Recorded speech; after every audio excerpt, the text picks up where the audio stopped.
कि जो रोहिंग्या का मुकदमा लड़ने का इन्होंने फैसला किया और जो आईसीजी में लेके गए, ICJ international court of justice में, वो एक छोटा सा मुल्क है गैम्बिया, जिसकी आबादी तकरीबन 20-22 लाख है। तो जो बड़े बड़े मुल्क हैं, बड़ी बड़ी ताकतें हैं, बड़े बड़े मुसलमान मुल्क हैं, उनको भी सोचना चाहिए कि अगर एक छोटा सा मुल्क इनका मुकदमा लेके जा सकता है तो बाकी जो मुल्क हैं, बड़े बड़े ताकतवर मुल्क, पैसे वाले मुल्क, वो क्यों नहीं कर रहे। इंटरनेशनल कोर्ट ऑफ जस्टिस के जो 17 जजेस थे, उन्होंने यूनैनिमस डिसीजन दिया कि जो बर्मीज गवर्नमेंट है, जो म्यांमार की गवर्नमेंट है, वो इस चीज को यकीनी बनाए कि जो जेनोसाइड हो रही है वहां पे या ह्यूमन राइट्स की जो वायलेशंस हो रही हैं रोहिंग्या के खिलाफ, उनको रोका जाए। आज तक हमारे लोग अभी भी मर रहा है, हमारे लोग को अभी भी जुल्म कर रहा है इन बर्मा में। आंग सान सूची जो है वो वेस्ट की डार्लिंग रही हैं, ह्यूमन राइट्स की हवाले से उनका बड़ा नाम था, नोबल पीस प्राइज भी उनको मिला। तो क्या कभी उन्होंने, आंग सान सूची ने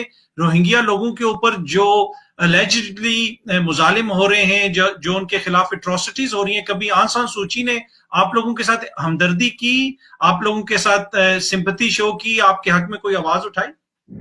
क्योंकि हम लोग उनको ऐसे देखते थे कि वो बीकन ऑफ होप था, कि वो ह्यूमन राइट्स एक्टिविस्ट है, नोबेल पीस प्राइज लॉरेट है, वो रोहिंग्या का नाम भी नहीं ले रहा है। जब आईसीजे में ट्रायल था, आंग सान सूची ने बर्मा को रिप्रेजेंट किया। आपने बताया कि आंग सान सूची आपका साथ क्या देती, बल्कि उल्टा आलमी अदालत इंसाफ, इंटरनेशनल कोर्ट ऑफ जस्टिस में आपके खिलाफ जो बर्मा ने केस लड़ा, उनकी रिप्रेजेंटेशन जो है आंग सान सूची ने की। फिर क्या एक इल्जाम ये आता है कि जो रोहिंग्या लोग हैं, आपकी जो वहां पे कम्युनिटी है, आप लोगों ने बंदूक उठाई, हमले किए बर्मा की आर्मी के ऊपर, म्यांमार की आर्मी के ऊपर, अब आर्मी जो है वो आगे से रिटेलिएट कर रही है। वहां पर होता है किलिंग्स, रेप्स, अब्डक्शंस, हमला, घर को जला देना, हमारी बहन और माँ को जुल्म कर रहा है, हमारी घर को लूट रहा है। तो एक फ्रस्ट्रेशन बिल्ड होता है और ये रिटेलिएट करता है। सो बर्मा मिलिट्री ने जो स्टार्ट किया, वो एक स्मॉल माइनॉरिटी है ना, उसने रिटेलिएट करता है। जी, उम्मीद है कि आप सब लोग खैरियत से होंगे। आज हम बात करेंगे रोहिंग्या राइट्स कैंपेनर, एक नौजवान है शिराजुल हसन, ये खुद भी रोहिंग्या है, और इनसे पूछेंगे कि जो रोहिंग्या के हवाले से सिचुएशन है इस वक्त म्यांमार में, और जो अपडेट्स हैं आईसीजे, जो इंटरनेशनल कोर्ट ऑफ जस्टिस में रोहिंग्या का केस गया था, उसके बाद क्या फर्क पड़ा, इन सारी चीजों पे बात हो। Siraj, thank you so much, आपने हमें ज्वाइन किया। अस्सलाम वालेकुम, थैंक यू हमको बुलाने के लिए और हमें एक मौका देने के लिए कि हमारे मुल्कों की जो लोग हैं ना, उनकी आवाज उठाने के लिए। Thank you. अच्छा शिराज, सबसे पहले तो मैं आपसे ये पूछूंगा कि लास्ट ईयर गैम्बिया जो है रोहिंग्या का केस लेके गया इंटरनेशनल कोर्ट ऑफ जस्टिस में, वहां पे इंटरनेशनल कोर्ट ऑफ जस्टिस के जो 17 जजेस थे, उन्होंने यूनैनिमस डिसीजन दिया कि जो बर्मीज गवर्नमेंट है, जो म्यांमार की गवर्नमेंट है, वो इस चीज को यकीनी बनाए कि जो जेनोसाइड हो रही है वहां पे या ह्यूमन राइट्स की जो वायलेशंस हो रही हैं रोहिंग्या के खिलाफ, उनको रोका जाए। तो क्या उस फैसले के बाद कोई फर्क पड़ा है म्यांमार में? जी, हम ये कह सकते हैं कि फर्क पड़ा है एक तरफ से, और फर्क भी नहीं पड़ा। तो मैं पहले बताना चाहता हूँ, आई वांट टू एक्सप्लेन कि कैसे फर्क पड़ा है। ये पहला टाइम है हिस्ट्री में जो म्यांमार को लीगली एक कोर्ट की सामने लेकर गया और उनसे पूछा कि ये जेनोसाइड हुआ था, कि ये क्या हो रहा है। और एक तरफ था कि रोहिंग्या की नाम आईसीजे में लेकर उन उन उन लोगों ने लिया, और ये पहला टाइम है जो लीगली रोहिंग्या को रिकॉग्नाइज किया। लेकिन आज तक हमारे लोग अभी भी मर रहा है, हमारे लोग को अभी भी जुल्म कर रहा है इन बर्मा में। हमारे लोग अभी भी आईडीपी कैंप पर है, हमारे लोग ओवर 1 मिलियन पीपल अभी भी रोहिंग्या रेफ्यूजी कैंप पे है। अच्छा शिराज, आपने ये कहा कि एक तरह से ये तो डेवलपमेंट हुई, ये चीज आगे आई कि रोहिंग्या का नाम इंटरनेशनल कोर्ट तक आया, कोर्ट ऑफ जस्टिस तक आया और पूरी दुनिया ने सुना, तो एक तरह से ये डेवलपमेंट है। लेकिन ऑन द अदर हैंड आप कह रहे हैं कि ऑन द ग्राउंड सिचुएशन वैसी है, अभी भी रोहिंग्या लोगों को बहुत सारी मुसीबतों का सामना है। अच्छा, आपने आन सान सूची का नाम लिया। आन सान सूची जो है वो वेस्ट की डार्लिंग रही हैं, ह्यूमन राइट्स की हवाले से उनका बड़ा नाम था, नोबल पीस प्राइज भी उनको मिला। तो क्या कभी उन्होंने, आन सान सूची ने रोहिंग्या लोगों के ऊपर जो अलेजिडली मुजालिम हो रहे हैं, जो उनके खिलाफ एट्रोसिटीज हो रही हैं, कभी आन सान सूची ने आप लोगों के साथ हमदर्दी की, आप लोगों के साथ सिंपैथी शो की, आपके हक में कोई आवाज उठाई? मैं पहले ये कहना चाहता हूँ कि पहले जब आंग सान सूची को हाउस अरेस्ट में दिया था, वो हाउस अरेस्ट में था, हमारी लोग उनके लिए प्रोटेस्ट करा था। हम लोग यहाँ पे यूके में भी, बांग्लादेश में भी, बर्मा में भी वो आंग सान सूची के लिए प्रोटेस्ट किया था, क्योंकि हम लोग उनको ऐसे देखते थे कि वो बीकन ऑफ होप था, कि वो ह्यूमन राइट्स एक्टिविस्ट है, नोबेल पीस प्राइज लॉरेट है, और उनकी अब्बा जो है वो फ्रीडम फाइटर था। तो एक टाइम था जो वो हमारी होप था। लेकिन क्या हुआ जब वो हाउस अरेस्ट से बाहर आई और पहली डेमोक्रेसी में गवर्नमेंट में उठा, तो एवर सिंस देन वो रोहिंग्या का नाम भी नहीं ले रहा है।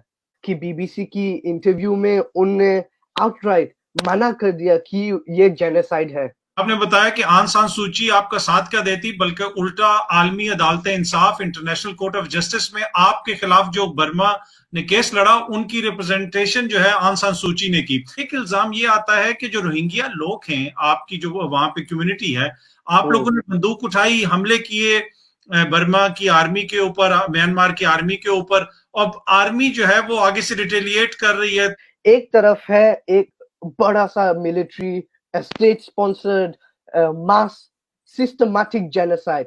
फॉर एग्जांपल वहां पर होता है किलिंग्स, रेप्स, अबडक्शंस, हमला, घर को जला देना, ये सब स्टेट स्पॉन्सर्ड है। ये सब हमारी बहन और माँ को जुल्म कर रहा है, हमारी घर को लूट रहा है। तो एक फ्रस्ट्रेशन बिल्ड होता है और ये रिटेलिएट करता है।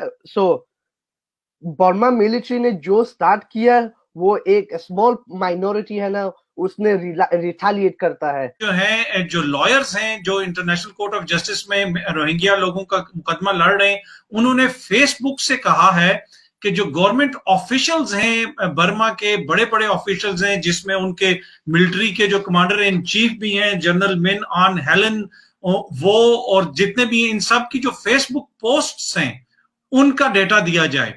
तो क्या आप लोग भी ये डेटा इकट्ठा कर रहे हैं इन लोगों के सोशल मीडिया पे, और बाकी और बर्मीज हुकूमत क्या इन सब चीजों को प्रिजर्व कर रही है या एविडेंस को जाया करने की कोशिश कर रही है? जो फेसबुक पे प्रोपेगेंडा शुरू किया था, जो मैंने पहले बोला कि मिन आंग लोई और म्यांमार के मिलिट्री टॉप ऑफिशियल जो है ना, हुकूमत है ना, उसने जो फेसबुक पे प्रोपेगेंडा शुरू किया कि ये रोहिंग्या मुसलमान सब बड़े बैड लोग हैं, अच्छा लोग नहीं है, हम इलीगल इमिग्रेंट्स है, हम बंगालीज है, हम बर्मीज नहीं है, हमारी लोग टेररिस्ट है, ये सब उसने फेसबुक पे किया।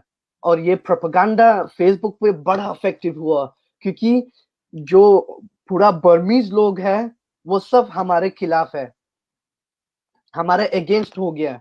और ये सब हुआ कि फेसबुक की प्रोपेगेंडा के लिए, प्रोपेगेंडा से जो, तो अगर अमेरिका की कोर्ट इजाजत देती है कि फेसबुक को हमारी वो एविडेंस हैंड ओवर किया, तो हमारे लिए बहुत अच्छा, हमारे केस के लिए बहुत अच्छा होगा, क्योंकि वहां पर एविडेंस है, डायरेक्ट एविडेंस है कि म्यांमार मिलिट्री ने ये प्रोपेगेंडा शुरू किया। इस वक्त बहुत बड़ी तादाद में रोहिंग्या पूरी दुनिया में बेचारे रेफ्यूजीज कैंप्स में रह रहे हैं, रेफ्यूजीज की तरह रह रहे हैं।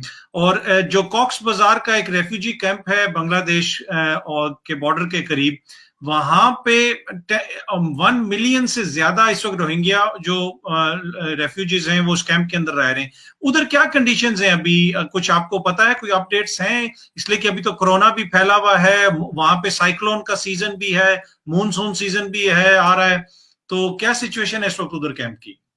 हाँ, वहां पर कैंप पर जो मैं कहना चाहता हूँ कि वहां पर 1.5 मिलियन लोग रह रहा है, और मैं उस कैंप की पैदाइश हूँ। मैंने वहां पर 8 साल गुजारा था। तो कंडीशंस है ना, वो पहले से वर्स हो गया। वहां पर सैनिटेशंस भी नहीं है, साफ पानी भी नहीं है, टॉयलेट्स जो है ना वो लोगों को शेयर करना पड़ता है, 20-30 लोगों को एक टॉयलेट शेयर करना पड़ता है। वहां पर कोई काम नहीं है, वहां पर कोई जॉब्स नहीं है रोहिंग्या लोगों के लिए। तो ये सब लोग सिर्फ डे टू डे बेसिस पे उनको कुछ भी नहीं है करना, कुछ ठीक करना भी नहीं है, क्योंकि उनके पास वो मौका नहीं है, अपॉर्चुनिटीज नहीं है। ठीक तो ठीक। आज जो वो कंडीशंस पे है ना, वो मैंने जब पूछा, जनवरी पे गया था, जब पूछा मैं लोगों को कि आपकी हालत कैसा रहा है, आपकी कंडीशंस कैसे है, बहुत लोगों ने ये कहा कि वो एक ओपन प्रिजन में रह रहा है। ओपन प्रिजन, जेल ठीक। खाने की एक खुला हुआ जेल खाने की अंदर रह रहा है। आप खुद भी शिराज पैदा हुए एक रेफ्यूजी कैंप में, और उसके बाद आप कभी बर्मा नहीं जा सके, म्यांमार नहीं जा सके, तो जो आपके वालिदैन हैं वो वहां पे रह चुके हैं। तो कभी फैमिली में ये बात होती है, ख्वाहिश होती है, यू सी अपने फादर के अंदर, अपने बुजुर्गों के अंदर, कि उनके अंदर एक पेन है कि हम we would like to go back to our own homeland, हम अपने मुल्क में वापस जाना चाहते हैं? तो आपके दिल में भी ये ख्वाहिश है, आप भी जाना चाहते हैं? हाँ हाँ बिल्कुल, क्योंकि मेरी एक ख्वाहिश है कि मैं सिर्फ एक बार मेरा घर देखना चाहता हूँ, मेरा विलेज देखना चाहता हूँ, मेरा मुल्क देखना चाहता हूँ, और मेरे लोगों के साथ मेरे मेरे मुल्क में बैठकर सिर्फ एक रोहिंग्या जबान में एक बात करना चाहता हूँ। Thank you so much Shahraj, आपने हमें टाइम दिया। जिस तरह आपने सुना कि शहराज बता रहे थे कि इस वक्त क्या सिचुएशन है रोहिंग्या के हवाले से, रेफ्यूजी कैंप के अंदर भी और इस वक्त म्यांमार और बर्मा के अंदर भी।